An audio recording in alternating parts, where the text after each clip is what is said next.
राधे राधे राधे राधे राधे राधे। प्रिय प्रवचन सत्पाइजो, आपके सामने पुनः श्रीमद्भागवत गीता अध्याय 8 भगवत प्राप्ति का प्रसंग लेकर आपके सामने प्रस्तुत हुआ है। श्लोक क्रमांक 14 तक का प्रसंग अभी आपके सामने प्रस्तुत किया था। आपके सामने श्लोक क्रमांक 15 से का प्रसंग लेकर आपके सामने प्रस्तुत हुआ हूँ। आशा आपको अच्छा लगेगा तो प्लीज़ कमेंट कीजिएगा, लाइक कीजिएगा। राधे राधे। मामवत्यं प्रणदं दुःखालयं शाश्वतं नाप्नुवन्त्युमात्मानः शाश्वतं परमां गता। मुझे प्राप्त करके जो भक्त योगी हैं, जो कभी भी दुखों से पूर्ण इस अनित जगत में नहीं लौटते, कि उन्हें परम सिद्धि प्राप्त की होती है। क्योंकि यह नश्वर जगत जन्म जरा तथा मृत्यु के क्लेशों से पूर्ण है। अतः जो परम सिद्धि प्राप्त करता है और परम लोक कृष्ण लोक में या गोलोक वृंदावन को प्राप्त होता है, वह वहाँ से भी कभी वापस नहीं आना चाहता। इस परम लोक को वेदों में अव्यक्त अक्षर तथा परम गति कहा गया है। दूसरे शब्दों में यह लोक हमारी भौतिक दृष्टि से परे हैं और वर्णीय है, किंतु है चरम लक्ष्य है जो महात्माओं का गंतव्य है। महात्मा अनुभव सिद्ध भक्तों से दिव्य संदेश प्राप्त करते हैं और इस प्रकार वे धीरे धीरे कृष्ण भावना भक्ति विकसित करते हैं और दिव्य सेवा में इतने लीन हो जाते हैं कि वे न तो किसी भौतिक लोक में जाना चाहते हैं, यहाँ तक कि न वे किसी आध्यात्मिक लोक में जाना चाहते हैं। वे केवल कृष्ण तथा कृष्ण का स्नेह चाहते हैं, अन्य कुछ भी नहीं। यह जीवन की सबसे बड़ी सिद्धि है। इस श्लोक में भगवान कृष्ण के सगुणवादी भक्तों का विशेष रूप से उल्लेख है। ये भक्त कृष्ण भावना मतलब जीवन की परम सिद्धि प्राप्त करते हैं। शब्द समझते हैं, ये सारा संसार जो है जरा मृत्यु से भरा हुआ है, क्लेशों से भरा हो। चारों तरफ तामसिक वृत्तियाँ घूम रही हैं। बहुत कम ऐसे हैं जो भगवान कृष्ण की भक्ति करते हैं, उनकी सिद्धि प्राप्त करते हैं आध्यात्म की ओर बढ़ते हैं। उनके अंदर कृष्ण भावना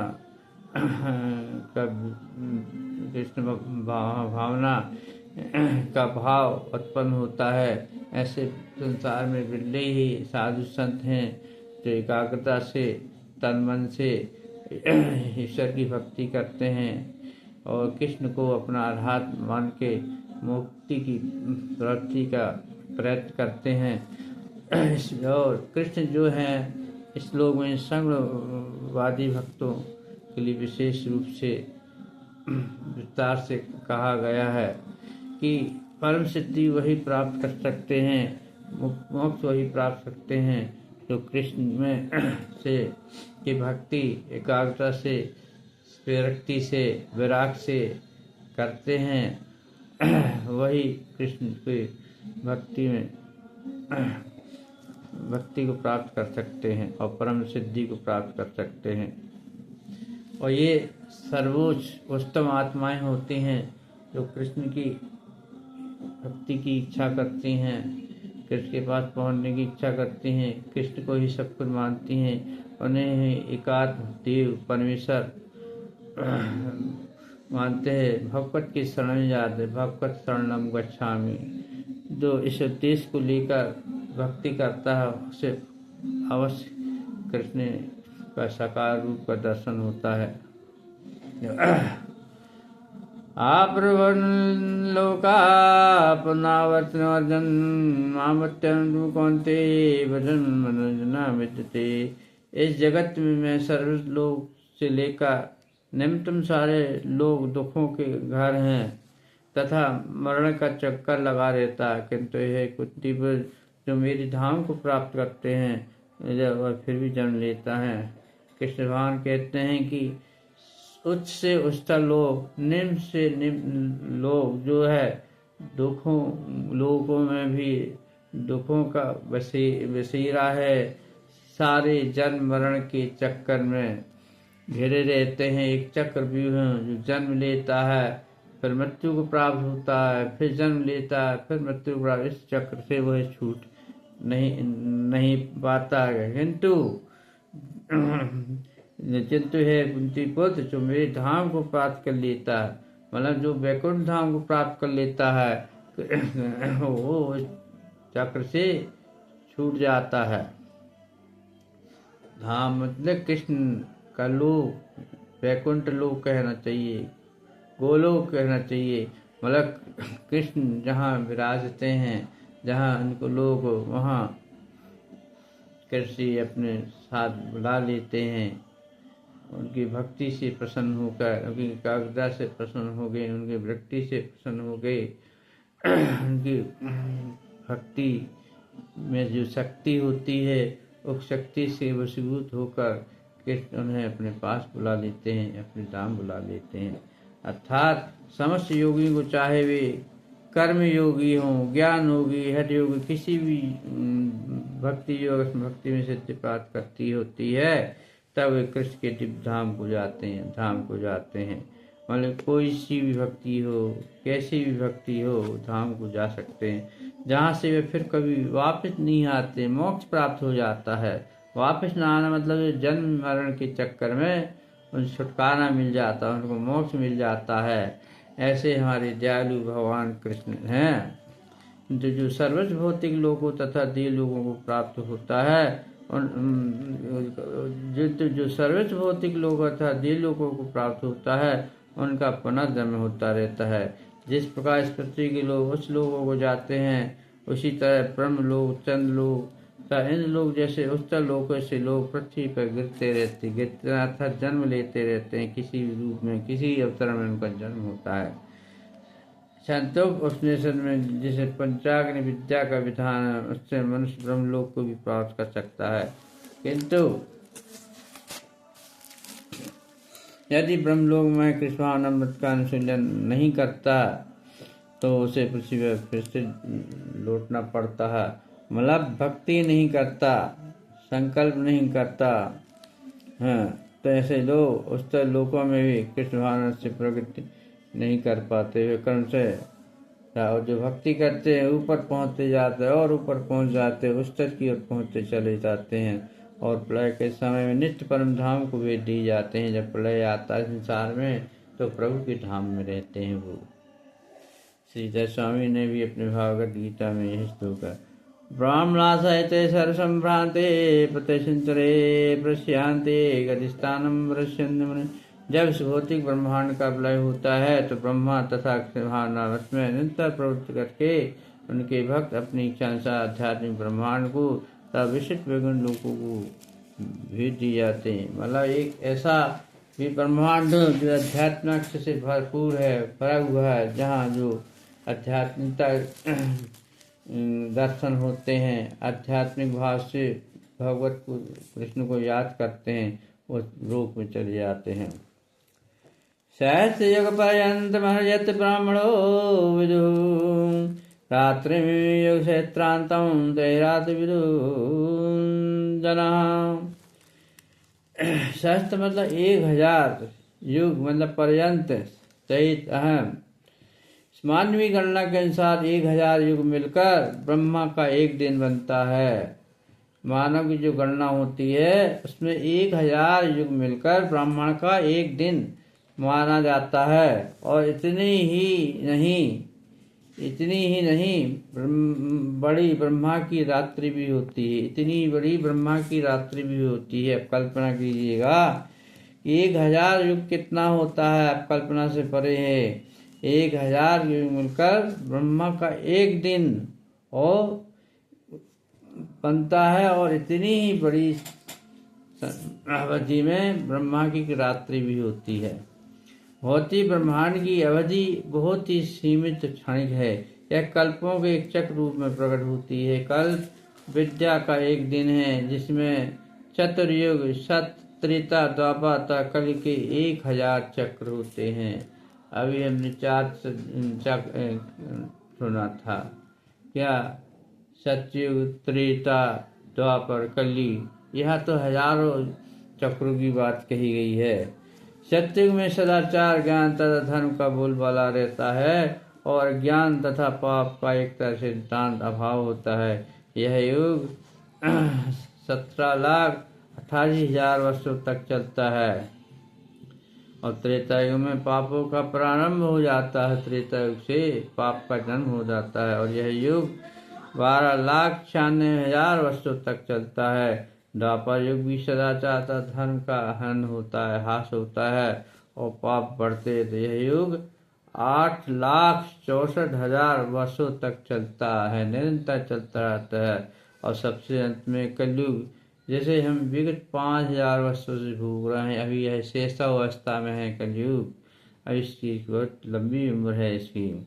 अतः इसमें कलह, अज्ञान, अधम तथा पाप की बहुत प्रधानता रहती है और सदाचार का प्राय लोप हो जाता है। यह युग 4,32,000 वर्ष तक चलता है या चलेगा।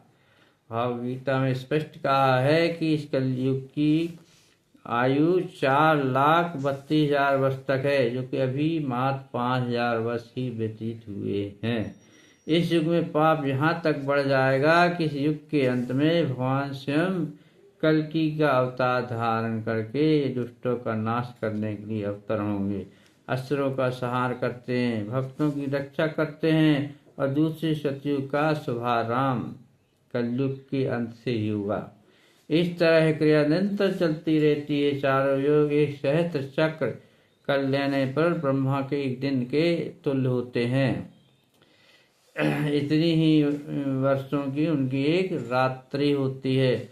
ब्रह्म ऐसे 100 वर्ष जीवित रहते हैं, 100 वर्ष जीवित रहते हैं और तब उनकी मृत्यु हो जाती है। ब्रह्मा की 100 वर्ष गणना के अनुसार पृथ्वी के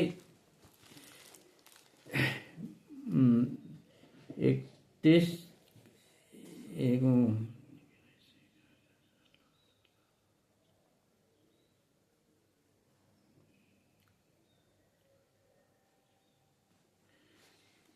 अनंत अवर्ष के तुल्य है। इसकी कोई गणना नहीं हो सकती। इन गणनाओं से ब्रह्मा की आयु अत्यंत विभिन्न तथा समाप्त न होने वाली लगती है। इसकी अपनी कल्पना नहीं कर सकते हैं। अरबों खरबों साल लगते हैं। इसमें कहा गया है जैसे 31 खरब 31 खरब 31 खरब 10 अरब 40 करोड़ लगा लिए, कल्पना कर लीजिए कितना होता है। कई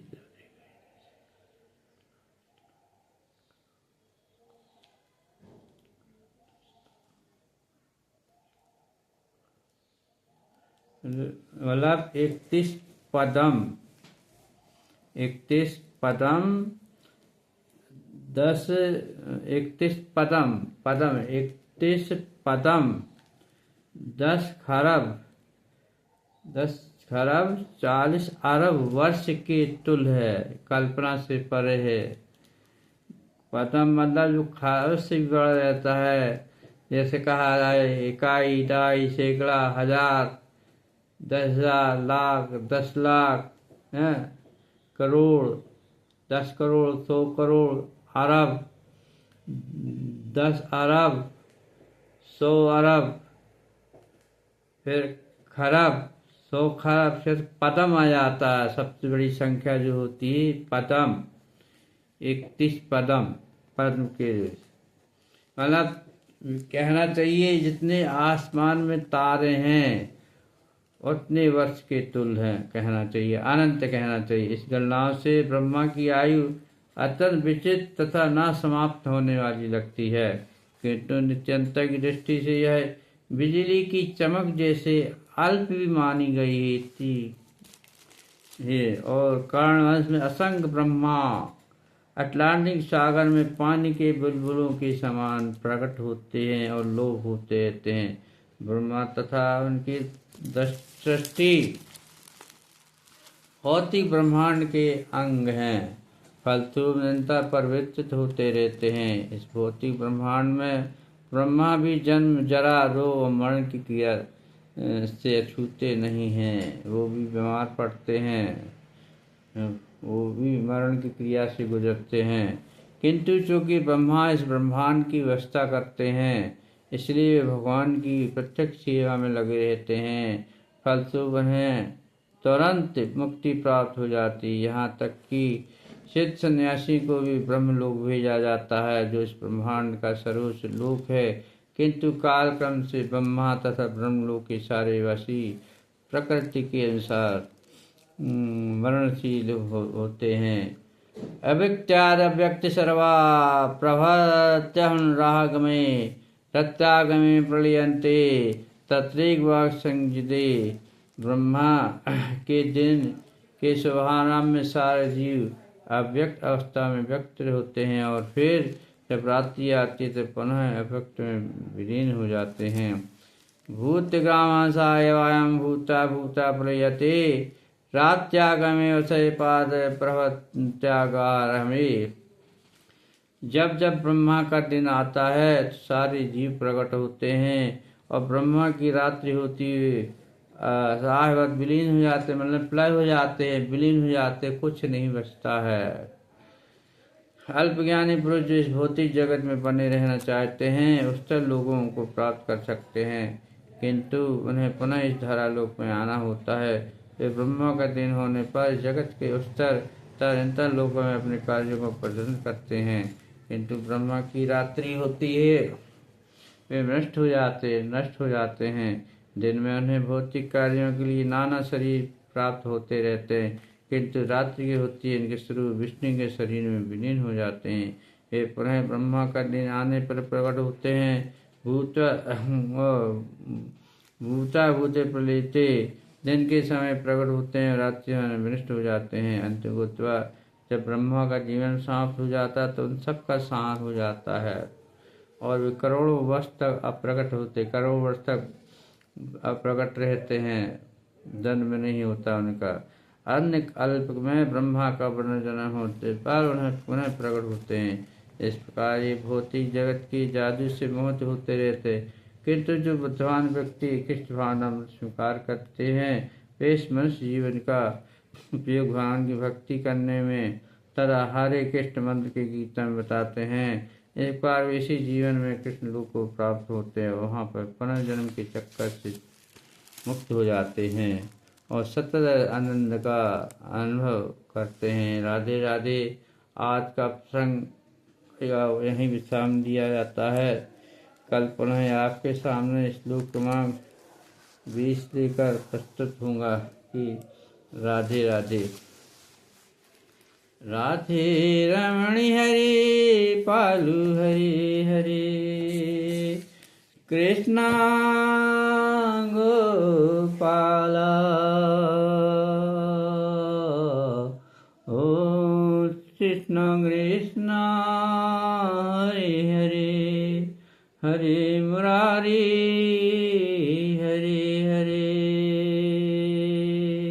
कृष्ण कृष्ण कृष्ण कृष्ण कृष्ण कृष्ण राधे राधे राधे राधे राधे राधे हरे मुरारी हरे मुरारी हरे मुरारी हरे कृष्ण हरे हरे हरे हरे हरे कृष्ण राधे राधे राधे राधे राधे राधे राधे रमणि हरि बालू हरे हरे राधे रमणि हरि बाली हरे हरे राधे रमणि हरि गोपालु हरे हरे